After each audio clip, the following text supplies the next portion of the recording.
નમસ્કાર, BBN news ચેનલમાં આપનું સ્વાગત છે. હું છું કવિતા પંચાલ ને હવે જોઈએ આજના સમાચાર.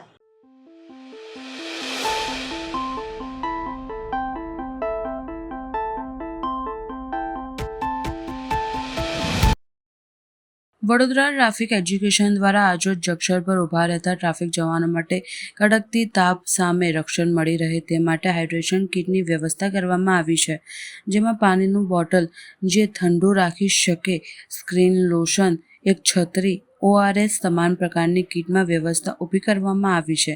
વધુમાં પોલીસ કમિશનર નરસિમ્હા કુમારે જણાવ્યું કે આ વર્ષમાં 400થી વધુ ટકા કેસો નોંધવામાં આવ્યો છે. ટ્રાફિક ઉલ્લંઘનના 1 એપ્રિલથી 1 થી 4 વાગ્યાના વચ્ચે જ્યારે અધિકતમ તાપમાન હોય છે તે સમયે ટ્રાફિક સિગ્નલ ખોલી પાડવામાં આવે છે, જેથી ટ્રાફિક સિગ્નલમાં વધારાઓની ઊભું ના રહેવું પડે. જેથી કરીને જ્યારે સિગ્નલમાં ઊભા રહે ત્યારે સનસ્ટ્રોક થઈને કોઈ પડી ના જાય, એમને જાન ટૂંકમાય નહીં તે માટેનું એક ઇનિશિયેટિવ હતું. એ જ રીતે આજે આપણા અધિકારીઓ અને કર્મચારીઓ માટે અને ટ્રાફિક બ્રિગેડના મહાનિર્દેશકો માટે ત્યારે આ લોકો સિગ્નલમાં ઊભા રહીને ટ્રાફિક મેનેજમેન્ટ કરે અથવા એન્ફોર્સમેન્ટ માટે રોડ સાઈડમાં ઊભા છે ત્યારે સડકથી ધૂપમાં ઊભા રહીને ટ્રાફિક એન્ફોર્સમેન્ટ અને મેનેજમેન્ટનું કામ કરે છે ત્યારે એમને સનસ્ટ્રોક જેવા રિસ્ક ના આવે તે માટે આપણે આજે 2 ઇનિશિયેટિવ કરી છે. કર્મચારીઓ સનગ્લાસીસ, પાણીના બોટલ અને એક શુગર પેકેટ કરીને આપી છે, તો હાઇડ્રેટ રહીને કામ કરી શકે છે. સાથે સાથે એક કોરાકિક જંકશનોમાં એક અમ્બ્રેલા પણ ઉપલબ્ધ છે, તો દર કલાકે એક નાનકડો બ્રેક લઈને બેસીને પોતાના મોં વાટ કરી શકે અને પાણી પીને હાઇડ્રેટ થઈ શકે છે અને ફરીથી ફરજ ઉપર તેના પહેલાં એક ફિટનેસનો અહેસાસ કરે તે માટેનું આયોજન આપણે કરી છે. તો ટ્રાફિક એજ્યુકેશન ટ્રસ્ટ અને કેટલાક ડોનરોના સાથ સહકારથી આ ઇનિશિયેટિવ કરી છે અને વિશ્વાસ છે કે શહેરજનો જ્યારે શહેર પોલીસ દ્વારા માર્ગ સુરક્ષા અંગે ઇનિશિયેટિવ લેવામાં આવી રહ્યું છે તેઓ પણ સીટ બેલ્ટ પહેરતા થાય, હેલ્મેટ પહેરતા થાય, સિગ્નલ જમ્પ ના કરે, ડ્રંકન ડ્રાઇવિંગ ના કરે, ઓવર સ્પીડિંગ ના કરે અને ટ્રાફિક નિયમોનું ચુસ્ત પાલન કરે, જેથી કરીને તેમના પરિવારજનોના, સાથી નાગરિકોના, શહેરજનોની સુરક્ષા બની રહે તે માટેનું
વડોદરાના પાઠક પરિવાર દ્વારા વડોદરા સુખ શાંતિ અને સુખાકારી માટે સુંદરકાંડનું આયોજન કરવામાં આવ્યું.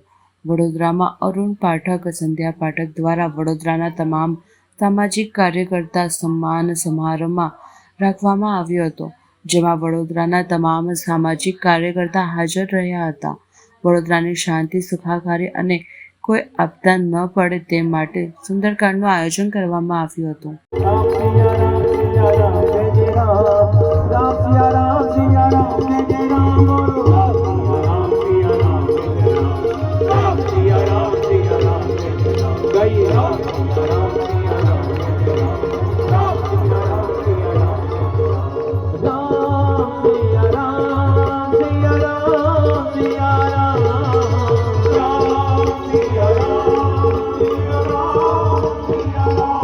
આજરોજ હરણી વિસ્તાર ખાતે વડોદરાની સુખ શાંતિ માટે સામાજિક કાર્યકર્તા અંકુર પાઠક તથા તેમના પત્ની શ્રીમતી સંધ્યા પાઠક દ્વારા આજે એક સુંદરકાંડનું આયોજન કરવામાં આવ્યું હતું, જેમાં સમગ્ર વડોદરાના સામાજિક કાર્યકર્તાઓને સન્માનિત કરવામાં આવ્યા હતા, જેનાથી દરેકને એક પ્રોત્સાહન મળે અને એ લોકો એમના કામમાં આગળ વધતા રહે તે માટે એમને આજે સુંદરકાંડ રાખ્યું હતું.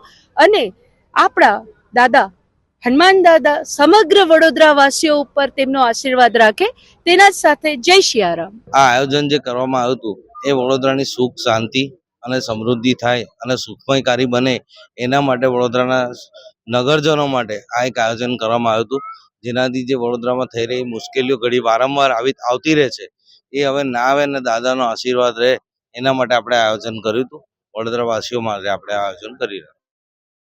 આજરોજ વિશ્વ હિન્દુ પરિષદ દ્વારા પશ્ચિમ બંગાળમાં ચાલતી હિંસા, હિન્દુઓના પલાયન મુદ્દે મુસ્લિમ તૂટીકરણની નીતિઓના વિરોધમાં રાષ્ટ્રપતિ શાસન નાખવાની માંગ કરતું મહામુહિમ રાષ્ટ્રપતિ મહોદયને સંબોધીને વિશ્વ હિન્દુ પરિષદ દ્વારા જિલ્લા કલેક્ટરશ્રીને આવેદનપત્ર આપીને રજૂઆત કરવામાં આવી.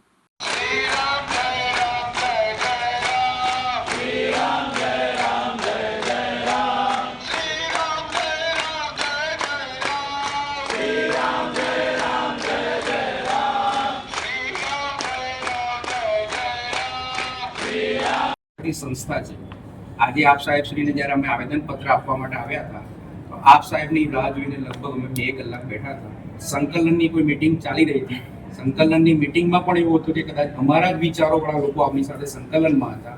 છતાં પણ દુઃખની વાત છે કે જે આખા દેશના હિન્દુઓની જે સમસ્યા છે પશ્ચિમ બંગાળને લઈને, જેની રજૂઆત કરવા માટે અમારું સંગઠન આવ્યું હતું, પરંતુ આપ સાહેબશ્રી અને જે સંકલનમાં જે બાકીના અમારા વિચારવાળા લોકો બેઠા હતા એમના માધ્યમથી પણ એ પ્રકારનું કોઈ પ્રોત્સાહન ના મળ્યું કે ભાઈ વિશ્વ હિન્દુ પરિષદ અને સમાજના જે લોકો આવ્યા છે એમનું આવેદનપત્ર આપ સ્વીકારો અને તાત્કાલિક એની રાષ્ટ્રપતિ મહોદય સુધી વાત પહોંચે એ પ્રકારના વિચાર માટે આપ તાત્કાલિક અહીંયા ન આવ્યા એ અમારા બધાને એક માટે દુઃખની લાગણી છે. અને અમે બધા પણ છેલ્લા 2 કલાકથી એવું પણ વિચારતા હતા કે સંકલનમાં અમારા જ લોકો બેઠેલા છે, કલેક્ટર સાહેબશ્રી પણ અમારા જ વિચારવાળા છે, છતાં પણ આટલી બધી અમારે સંઘર્ષ કરવો પડ્યો ફક્ત એક આવેદનપત્ર આપવા માટે. અમે બધા ખૂબ દુઃખની લાગણી અનુભવીશું.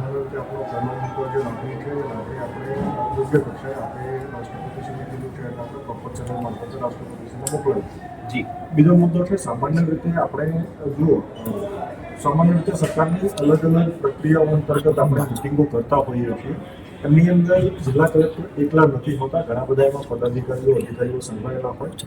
મિટિંગો પહેલેથી નક્કી થયેલી હોય. આજની દિવસની જે મિટિંગ છે એ ખૂબ અગત્યની, જેમની અંદર જિલ્લાના સમગ્ર પ્રશ્નોની ચર્ચા સમગ્ર જિલ્લાના અધિકારીઓ સાથે બેસે, ચૂંટાયેલા પ્રતિનિધિઓ સાથે બેસે ને એમની સાથે મિટિંગ હતી. એટલે આવેદનપત્ર દેવા આવતી વખતે આપણે રિક્વેસ્ટ છે આ તો સમય નહીં લઈએ અથવા તો આપણા સાર્વજનિક દિવસો જે નક્કી કરેલા હોય ત્યારે આપણે આવીએ, તો જેથી કરીને આપણને અગવડતા ના, બાકી કોઈને અગવડતા પાડવાનો કોઈનો ઈરાદો પણ ના હોય, આપણે બેસી રહેવું પડે એવું કોઈ લાગણી પણ ના હોય કે જિલ્લાના એડિશનલ કલેક્ટર દરેક જગ્યાએ આવેદનપત્ર સ્વીકારતા પણ હોય. એટલે આપણે એમને પણ આવેદનપત્ર આપીએ તો એઝ ઇક્વલ એઝ કલેક્ટર જે લાગણી આપણે જે વિભાગને પહોંચાડવાનું હોય ત્યાં પહોંચાડી શકીએ હોય, પણ આપણો વિષય ચોક્કસથી જે લાગુ પડતા વિભાગો છે આપણે પહોંચાડીશું અને આગળ કરી રહી છે. બરાબર. જી સાહેબ, આપણી વાત બિલકુલ સાચી છે કે ભાઈ આ મુદ્દો સમસ્ત હિન્દુ સમાજને સંલગ્ન હતો. ખૂબ મોટા પ્રમાણમાં હિન્દુઓનું નુકસાન થયું છે. આપણી સૌની લાગણી એવી છે કે કલેક્ટર સાહેબના માધ્યમથી આવેદનપત્ર અપાય ચોક્કસ સાથે સાથે સાહેબ ગઈકાલે રજા હોવાના કારણે અમે એપોઇન્ટમેન્ટ નહોતા લઈ શક્યા. પરમ દિવસે સાંજે આ પ્રકારનો દેશભરમાં કાર્યક્રમ કરવા એવું નક્કી કરવામાં આવ્યું. ગઈકાલે રજા હતી એટલા માટે કદાચ અમે આપની એપોઇન્ટમેન્ટ નહીં લઈ શક્યા, એટલે આજે સવારે સીધું આવવાનું થયું હતું. પણ અમારી દુઃખ એટલું જ હતું કે અમારે અહીં આવ્યા પછી આટલું બધું કેવડાવવા છતાં પછી પણ આટલા કાર્યક્રમ કરવા 2 કલાકની રાહ જોવી પડી. અમારા માટે દુઃખની વાત છે. અમારા વિચારો દુઃખની વાત છે. બિલકુલ સર. હિન્દુઓની હત્યા કરતા વહીવટી સંકલનની ચિંતા વધુ હોય એવું લાગ્યું અમને. હા, આ સીટનો સમય હતો સાહેબ, આમાં ઘણો વિષય હતો. વધારે લાંબો સમય જઈ શકે એવું હતું ને, ખાલી આ 5 જ મિનિટનો પ્રશ્ન હતો સાહેબ. એના માટે સમાજમાં પણ એવો મેસેજ ગયો કે હા, એ અલગ છે સાહેબ, વડોદરા ગ્રામ્યનું છે. વકફ કાનૂન સંશોધનને આગળ ધરી અને પશ્ચિમ બંગાળમાં જે તોફાનો થઈ રહ્યા છે એ તોફાનો વકફ કાનૂનની આડમાં હિન્દુઓને ટાર્ગેટ બનાવી અને હિન્દુઓ પર જે અત્યાચાર થઈ રહ્યો છે તેના વિરોધમાં વિશ્વ હિન્દુ પરિષદ મમતા બાનુની સરકાર પર રાષ્ટ્રપતિ શાસન લાગે પશ્ચિમ બંગાળમાં તેની માંગ સાથેનું આવેદનપત્ર મહામુનિમ રાષ્ટ્રપતિને સંબોધીને આપવા માટે કલેક્ટર કચેરી આવ્યા છે. રમતગમત યુવા અને સાંસ્કૃતિક પ્રવૃત્તિઓ વિભાગ, Gandhinagar sports authority of Gujarat, Gandhinagar જિલ્લા પ્રશિક્ષણ કેન્દ્ર વડોદરા દ્વારા ખેલ મહાકુંભ 3.0 રાજ્યકક્ષાની બેડમિન્ટન સ્પર્ધાનું આયોજન કરવામાં આવ્યું. વડોદરાના વાઘોડિયા સ્પોર્ટ્સ કોમ્પ્લેક્સ ખાતે રમતગમત યુવા અને સાંસ્કૃતિક પ્રવૃત્તિઓ વિભાગ, Gandhinagar sports authority of Gujarat, Gandhinagar જિલ્લા પ્રશિક્ષણ કેન્દ્ર વડોદરા દ્વારા ખેલ મહાકુંભ 3.0 રાજ્ય કક્ષાની બેડમિન્ટન સ્પર્ધાનું આયોજન કરવામાં આવ્યું, જેમાં 159 જેટલા રાજ્ય કક્ષાના બેડમિન્ટન ખેલાડીઓએ ભાગ લીધો હતો.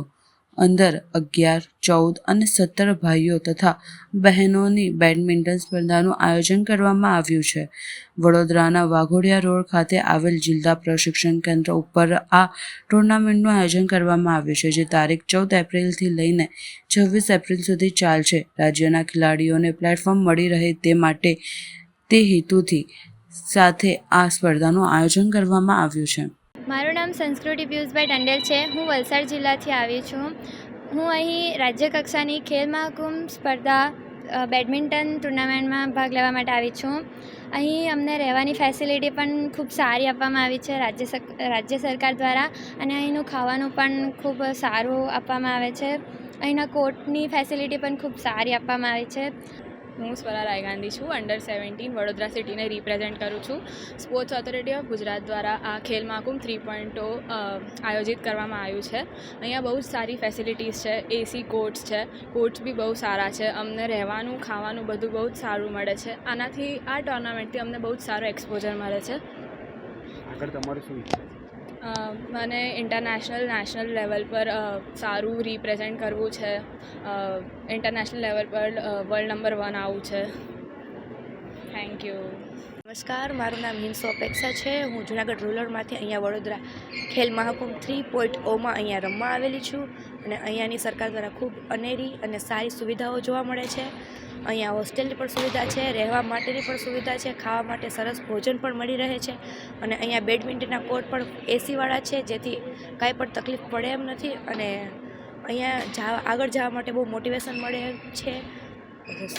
રમતગમત યુવા અને સાંસ્કૃતિક પ્રવૃત્તિઓ વિભાગ, ગાંધીનગર તથા sports authority of Gujarat, Gandhinagar અને જિલ્લા પ્રશિક્ષણ કેન્દ્ર વડોદરા દ્વારા ખેલ મહાકુંભ 3.0 અંતર્ગત બેડમિન્ટનની રાજ્ય કક્ષાની અંડર 11, 14 અને 17 ભાઈઓ બહેનોની સ્પર્ધાનું આયોજન આજે જિલ્લા પ્રશિક્ષણ કેન્દ્ર વાઘોડિયા રોડ ખાતે કરવામાં આવેલ છે.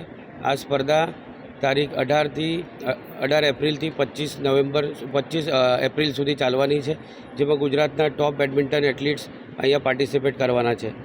એમના માટે અદ્યતન સુવિધાઓ સ્પોર્ટ્સ ઓથોરિટી ઓફ ગુજરાત દ્વારા મુહૈયા કરવામાં આવેલ છે, અને આ સ્પર્ધા થકી આપણા ગુજરાતના ખેલાડીનો સારો પ્લેટફોર્મ પણ મળી રહ્યો છે, જેથી આગળ જઈને ગુજરાતનું અને ભારતનું નામ રોશન કરે એવી આશાથી આ સ્પર્ધાનું આયોજન અહીંયા કરવામાં આવ્યું છે. રમતગમત યુવા અને સાંસ્કૃતિક પ્રવૃત્તિઓનો વિભાગ તથા સ્પોર્ટ્સ ઓથોરિટી ઓફ ગુજરાત દ્વારા ખેલ મહાકુંભ 3.0 અંતર્ગત જિલ્લા રમત વિકાસ અધિકારી અને જિલ્લા રમતગમત અધિકારીની કચેરી, જિલ્લા રમત પ્રશિક્ષણ કેન્દ્ર વડોદરા દ્વારા જામનગર રાજ્ય કક્ષાની બેડમિન્ટન સ્પર્ધા અંડર 11, અંડર 14 અને અંડર 17 ભાઈઓ બહેનોની નું આયોજન વડોદરા વાઘોડિયા સ્પોર્ટ્સ કોમ્પ્લેક્સ ખાતે કરવામાં આવેલ છે, જેમાં આજના રોજ અંડર 17 બહેનોનું આયોજન કરવામાં આવેલ છે, અને જેમાં સમગ્ર ગુજરાતમાંથી 160 જેટલી ખેલાડીઓએ ભાગ લીધેલ છે.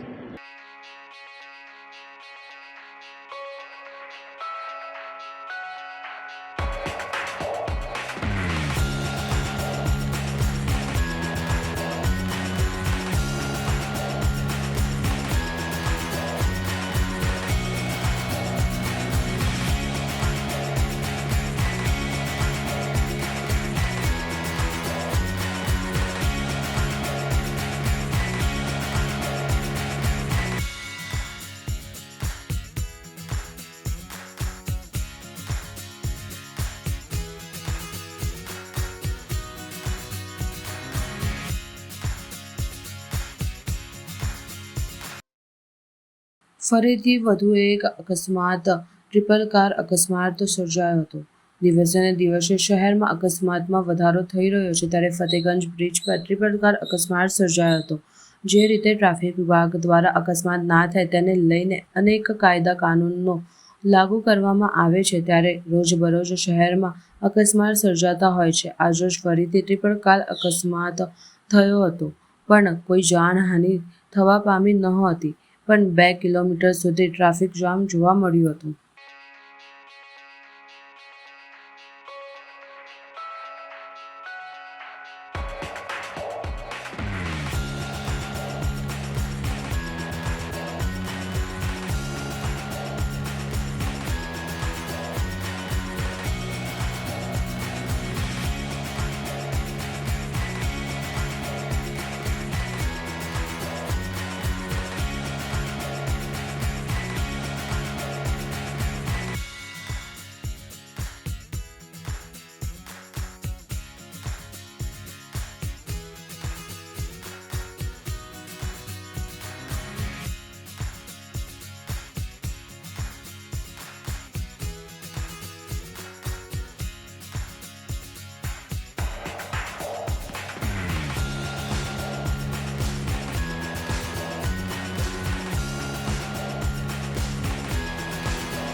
યુસીસી અને વકલ્ફ એક્ટના કાયદા વિરોધમાં ડભોઈ મુસ્લિમ સમાજ દ્વારા રેલી યોજાઈ. મુસ્લિમ સમાજે રેલી સ્વરૂપે સેવા સદન પહોંચી મામલતદારને આપ્યું આવેદન. ગુજરાત સરકાર દ્વારા લાગુ કરવામાં આવનાર યુસીસી કાર્ડ તેમજ કેન્દ્ર સરકાર દ્વારા પ્રસ્તાવિત વકલ્ફ એક્ટ 2025નો ડભોઈ મુસ્લિમ સમાજ દ્વારા વિરોધ કરવામાં આવ્યો. હાથમાં કાળી પટ્ટી બાંધી નોંધાયો વિરોધ. ડભોઈ નગરના કાજી સાહેબ સૈફુદ્દીન સૈયદના નેતૃત્વ હેઠળ ધંધો વેપાર બંધ રાખી we reject UCC take back Waqf act 2025ના બેનર સાથે ડભોઈનું મુસ્લિમ સમાજ રેલીમાં જોડાયો. કોઈ અનિચ્છનીય ઘટના ન બને તે માટે પોલીસનો ચુસ્ત બંદોબસ્ત હતો. ડભોઈના જુમ્મા મસ્જિદથી લાલ બજાર ટાવરથી આંબેડકર ચોક થઈ રેલી ડભોઈ સેવા સદન પહોંચી હતી. યુસીસી અને વકલ્ફ એક્ટ 2025ના કાયદાના વિરોધમાં સમગ્ર ડભોઈ મુસ્લિમ સમાજ દ્વારા પોતાના વેપાર ધંધા દુકાનો બંધ રાખી મૌન રેલી યોજી મામલતદારશ્રીને આવેદનપત્ર આપી વિરોધ નોંધાવ્યો હતો. ગુજરાત સરકાર દ્વારા લાગુ કરવામાં આવનાર યુનિફોર્મ કોડ સિવિલ કોડ અને કેન્દ્ર સરકાર દ્વારા પ્રસ્તાવિત વકલ્ફ એક્ટ 2025નો સમગ્ર ડભોઈ મુસ્લિમ સમાજ દ્વારા વિરોધ કરવામાં આવ્યો. આ કાયદાઓની વિરુદ્ધમાં મુસ્લિમ સમાજે શાંતિપૂર્વક રીતે અવાજ ઉઠાવ્યો હતો. ડભોઈ શહેર કાજી સાહેબ સૈફુદ્દીન સૈયદના નેતૃત્વ હેઠળ ડભોઈ શહેર મુસ્લિમ સમાજના બિરાદરીવાળો વિવિધ બેનરો સાથે હાથમાં કાળી પટ્ટી બાંધી શાંતિમય રીતે પોતાના ધંધા વેપાર રોજગાર બંધ રાખી શહેરના જુમ્મા મસ્જિદથી લાલ બજાર ટાવર આંબેડકર ચોક થઈ લાંબી મૌન રેલી યોજી મુસ્લિમ બિરાદરો આગેવાનો હજારોની સંખ્યામાં મુસ્લિમ સમાજ દ્વારા ડભોઈ તાલુકા સેવા સદન કચેરીએ પહોંચી મામલતદારશ્રીને મુસ્લિમ અગ્રણીઓએ આવેદનપત્ર પાઠવ્યું હતું. હાલમાં કેન્દ્ર સરકાર દ્વારા વકલ્ફ એક્ટના નવા કાયદા અને ગુજરાત યુનિફોર્મ સિવિલ કોડ લાગુ કરવાને લઈને ફેરફાર કરી બિલ સંસદ પસાર કરી નવો કાયદો બનાવી રહી છે, જેને લઈને મુસ્લિમ સમાજમાં રોષ ફાટી નીકળ્યો છે. ડભોઈના મુસ્લિમ સમાજના લોકો વકફ બોર્ડના કાયદાને રદ કરવા માંગ કરી હતી અને ગુજરાત સરકાર યુનિફોર્મ સિવિલ કોડનો કાયદો લાવવાની વિચાર કરી રહી છે તેનો સખત વિરોધ કર્યો હતો. આ અંગે સરકારના રજૂઆત કરવા આવેદનપત્ર પાઠવી મામલતદારશ્રીને રજૂઆત કરી હતી. આજરોજ ડભોઈ તાલુકા સેવા સદનમાં મામલતદાર કચેરી ખાતે સમસ્ત ડભોઈના આગેવાન મુસ્લિમ સમાજના દરેક આગેવાનો તે મામલતદાર સાહેબને આ આવેદનપત્ર આપેલ છે અને તે આવેદનપત્ર તે યુસીસીના કાયદા બાબતે આપવામાં આવેલું છે. જ્યારે ભારત દેશનું બંધારણ 1950માં અમલમાં આવ્યું, તે બંધારણ કેવી રીતે અમલમાં આવ્યું કે તે બંધારણ બનાવવામાં 2 વર્ષ 11 મહિના 18 દિવસ જેટલો સમય લાગેલો અને તે બંધારણમાં 400 થી 450 કમિટી બેસાડવામાં આવેલી અને બાબા સાહેબ આંબેડકરે આ બંધારણ બનાવતા દરેકના અભિપ્રાય લેવામાં આવેલા અને તે અભિપ્રાયમાં મુસ્લિમ લીગના 30 થી 35 વ્યક્તિ હતા કે તમે કેવી રીતે બંધારણમાં ફોલો કરશો. તો તેમના માટે મુસ્લિમ લીગે જણાવ્યું કે 1937 થી મુસ્લિમ શરિયત એક્ટ છે અને શરિયતમાં જે નિયમો જણાવેલા છે, જે લગ્ન કરવાના અધિકાર જણાવેલા છે, જે વેચની મિલકતો બાબતના અધિકારો જણાવેલા છે, જે દત્તક પુત્રના અધિકારો જણાવેલા છે, તે અધિકારો પ્રમાણે અમે બંધારણ ફોલો કરીશું અને એ અધિકાર પ્રમાણે બંધારણ ફોલો કરવામાં આવેલો છે અને બંધારણ પ્રમાણે અમે અનુસરીએ છીએ. જેથી શરિયત એમાં ટચ કરે છે તે માટે આ યુસીસીના કાયદાનો સમસ્ત મુસ્લિમ સમાજ વિરોધ કરે છે. આ કાયદો લાવવાથી કોઈ ફાયદો નથી, જેથી આ કાયદો રદ થવો જોઈએ. પ્રજાની સુખાકારી માટે કાયદાની સ્થાપના થતી હોય છે. આ કાયદો પ્રજાની સુખાકારી માટે નથી, જેથી સમસ્ત મુસ્લિમ સમાજના આગેવાનો થકી આજરોજ અમે મામલતદાર કચેરીમાં તેનું આવેદનપત્ર આપવામાં આવેલ છે.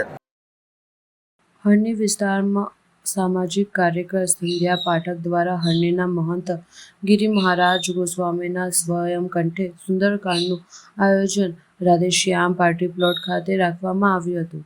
વડોદરા શહેરના આકસ્મિક બનાવો બની રહ્યા છે. વારંવાર અકસ્માતો થઈ રહ્યા છે, જેમાં નિર્દોષ નાગરિકોનો જીવ ગુમાવી રહ્યા છે. ત્યારે વડોદરાના હરણી વિસ્તારમાં આવેલ સામાજિક કાર્યકર સંધ્યા પાઠક અને તેમની ટીમ દ્વારા હરણી વિસ્તારના નાગરિકો માટે એક ભવ્ય સુંદરકાંડનું આયોજન કરવામાં આવ્યું હતું, જેથી વડોદરા શહેરમાં શાંતિ, સુરક્ષા અને ભગવાનના આશીર્વાદ બન્યા રહે તે માટે એક સુંદર આયોજન કરવામાં આવ્યું હતું. આ સુંદરકાંડમાં વડોદરા શહેરના તમામ સામાજિક કાર્યકરો આમંત્રિત કરવામાં આવ્યા હતા. મોટી સંખ્યામાં હરણી વિસ્તારના નાગરિકો આ સુંદરકાંડના પાઠમાં ઉપસ્થિત રહ્યા હતા.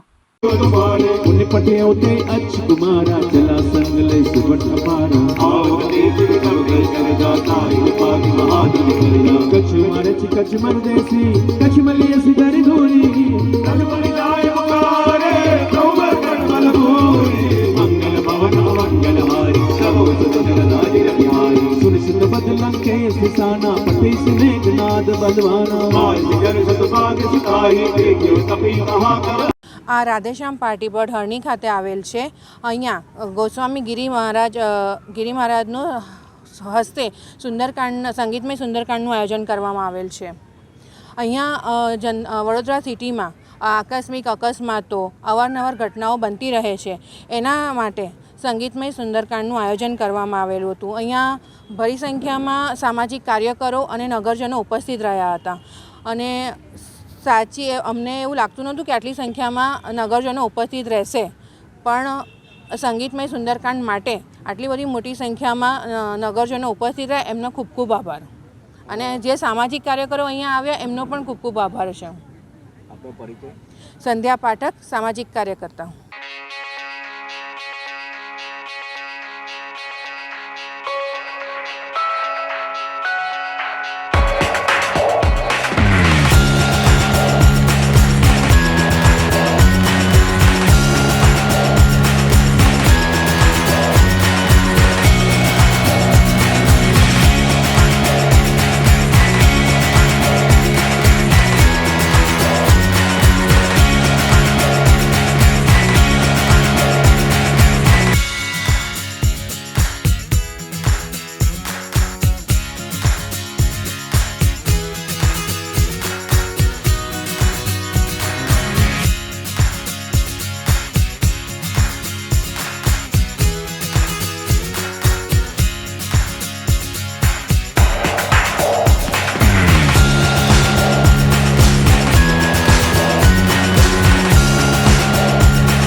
ઉપલેટામાં ડૉક્ટર હેડગેવાર જન્મ શતાબ્દી સેવા સમિતિ દ્વારા મેડિકલ કેમ્પ યોજાયો. શહેરમાં ડૉક્ટર આંબેડકર બાબા જયંતિ નિમિત્તે ડૉક્ટર હેડગેવાર જન્મ શતાબ્દી સેવા સમિતિ દ્વારા સર્વરોગ નિદાન કેમ્પનું આયોજન કરવામાં આવ્યું હતું. શહેરના ભીમનગર, વનકરવાસ, ડેબલનગર સહિતના વિસ્તારોમાં 3 દિવસ માટે આ કેમ્પનું આયોજન કરવામાં આવ્યું હતું. આ કેમ્પ ડૉક્ટર હેડગેવાર જન્મ શતાબ્દી સેવા સમિતિ જૂનાગઢ દ્વારા આયોજન કરતા બહોળી સંખ્યામાં લોકોએ લાભ લીધો હતો. આ કેમ્પમાં ડાયાબિટીસ, બીપી સહિત પ્રાથમિક રોગોનો નિદાન કેમ્પ યોજાયો હતો. ડૉક્ટર ભીમરાવ આંબેડકરની જન્મ જયંતિ નિમિત્તે યોજાયેલ કેમ્પમાં નિદાન અને દવાઓ વિનામૂલ્યે આપવામાં આવેલ હતી. આ કેમ્પમાં જિલ્લા વિશ્વ પ્રમુખ હિન્દુ પરિષદના સંગઠનના મંત્રી ભૂપતભાઈ કુવાણી, ક્ષત્રિય સમાજના પ્રમુખ હરપાલસિંહ જાડેજા, RSSના દિલીપભાઈ બોડાસિયા, કૌશલ પરમાર, મનોજભાઈ લડાડિયા સહિત આગેવાનો હાજર રહ્યા હતા. હું મનોજચંદ્રકાંતભાઈ લલાડિયા, ઉપલેટા નગર સેવા પ્રમુખ. આજ રોજ ગુજરાત સેવા ભારતી આયોજિત ડૉક્ટર હેગડેવાર જન્મ શતાબ્દી આયોજિત બાબા સાહેબ આંબેડકર જન્મોત્સવ અનુસંધાને મેડિકલ કેમ્પનું ઉપલેટા નગરની અંદર આયોજન કરેલ છે. તેની અંદર ડૉક્ટરો દ્વારા ફ્રી ચેકઅપ, ડાયાબિટીસ અને બીપી તથા ડૉક્ટર દ્વારા દવા પણ ફ્રી ઓફ આપેલ છે. અને ઉપલેટા નગરની અંદર 3 જગ્યાએ આપણે મેડિકલ સેવાનું આયોજન કરેલ છે. અને દરેક જગ્યાએથી દરેક કાર્યકર્તા અને સેવા વ્યક્તિઓએ ખૂબ સારો અને સહકાર આપેલ છે. અને આવતીકાલે મુરખડા તાલુકાની અંદર આયુર્વેદિક કેમ્પ પણ રાખેલ છે, સવારે 10 થી 1. બાબુલાલ મોડાસિયા, જિલ્લા સેવા પ્રમુખ ઉપલેટા. આજ રોજ સેવા ભારતી ગુજરાત પ્રદેશ ડૉક્ટર હેડગેવાર જન્મ શતાબ્દી સેવા સમિતિ દ્વારા ભારત રત્ન ડૉક્ટર બાબા સાહેબ આંબેડકર જયંતિ નિમિત્તે મેડિકલ કેમ્પ રાખેલ છે. ઉપલેટાની અંદર અલગ અલગ વિસ્તારોની અંદર આ મેડિકલ કેમ્પ રાખેલ છે અને જેની અંદર ડૉક્ટરનો સાથ અને સહકાર મળ્યો છે. અમારે હેલ્થ ઓફિસર THO ડૉક્ટર નયન સર દાદાની, એમનો સ્ટાફ, તેમજ ડૉક્ટર અમારે પંડ્યા સાહેબ, તેમજ આજ ડૉક્ટરની અંદર આખી ટીમ આવી હતી. અને આ ટ્રસ્ટ દ્વારા ઘણી પ્રકારના સેવા કાર્યો થતા હોય છે. એ સેવા કાર્યોની અંદર અમારે ડૉક્ટર માનસીબેન પણ એમનો પણ અમને લાભ મળ્યો હતો, તેમજ નર્સ સ્ટાફનો પણ લાભ મળ્યો હતો. આ ટ્રસ્ટ દ્વારા ઘણી પ્રકારના સેવા કાર્યો થઈ રહ્યા છે. ઉપલેટાની અંદર મેડિકલ સાધન સહાય સેવા કાર્ય થઈ રહ્યું છે. તેમજ આજ રોજ ભીમનગર, ડેબલનગર તેમજ બસ સ્ટેન્ડની સામે જે વાછાદાદા સેવા વસ્તી છે, આ 3 સ્થાનોની અંદર આવતીકાલે મોરખડાની અંદર પણ આ પ્રકારનો આયુર્વેદિક સેવા કેમ્પ થવાનો છે, જેમની અંદર નિઃશુલ્ક નિદાન, નિઃશુલ્ક દવા, આ પ્રકારની દવા પણ મળશે. અને જેની અંદર આ પ્રકારના સેવાકારો થાય છે, એમાં ભીમનગરની અંદર એક ટ્યુશન ક્લાસ નિઃશુલ્ક ચલાવી રહ્યા છે ટ્રસ્ટ દ્વારા, કે જેની અંદર 40 બાળકો ટ્યુશન આવે છે અને નિઃશુલ્ક લાભ લઈ રહ્યા છે. તેમજ અંતરિયાળા ગામો જે છે, છેવાડાના ગામો છે, એમની અંદર આયુર્વેદિક પેટી પણ આ ટ્રસ્ટ દ્વારા ચાલી રહી છે. તેમજ ઘેડ વિસ્તારની અંદર, દરિયાઈ પટ્ટીના ગામોની અંદર પણ આયુર્વેદિક પેટીઓ થઈ રહી છે. અને આ ટ્રસ્ટના દ્વારા આ પ્રકારના ઘણા સેવા કાર્યક્રમ થઈ રહ્યા છે, જેની અંદર અમારા સુનિલભાઈ ધોળકિયા, અમારે રમણીભાઈ બાણકોરિયા, ચંદુભાઈ ભીમા, હેમંતભાઈ ડેકીવાડિયા અને સેવા પ્રમુખ કિશોરભાઈ રૂપાપડા, અમારે મનોજભાઈ અને બધા સ્વયંસેવકોનો સાથ સહકાર મળ્યો છે. જય માતાજી. મળીશું આ સમયે આ ચેનલ પર. ત્યાં સુધી સમગ્ર BBN ન્યૂઝ ચેનલની ટીમને રજા આપશો. નમસ્કાર.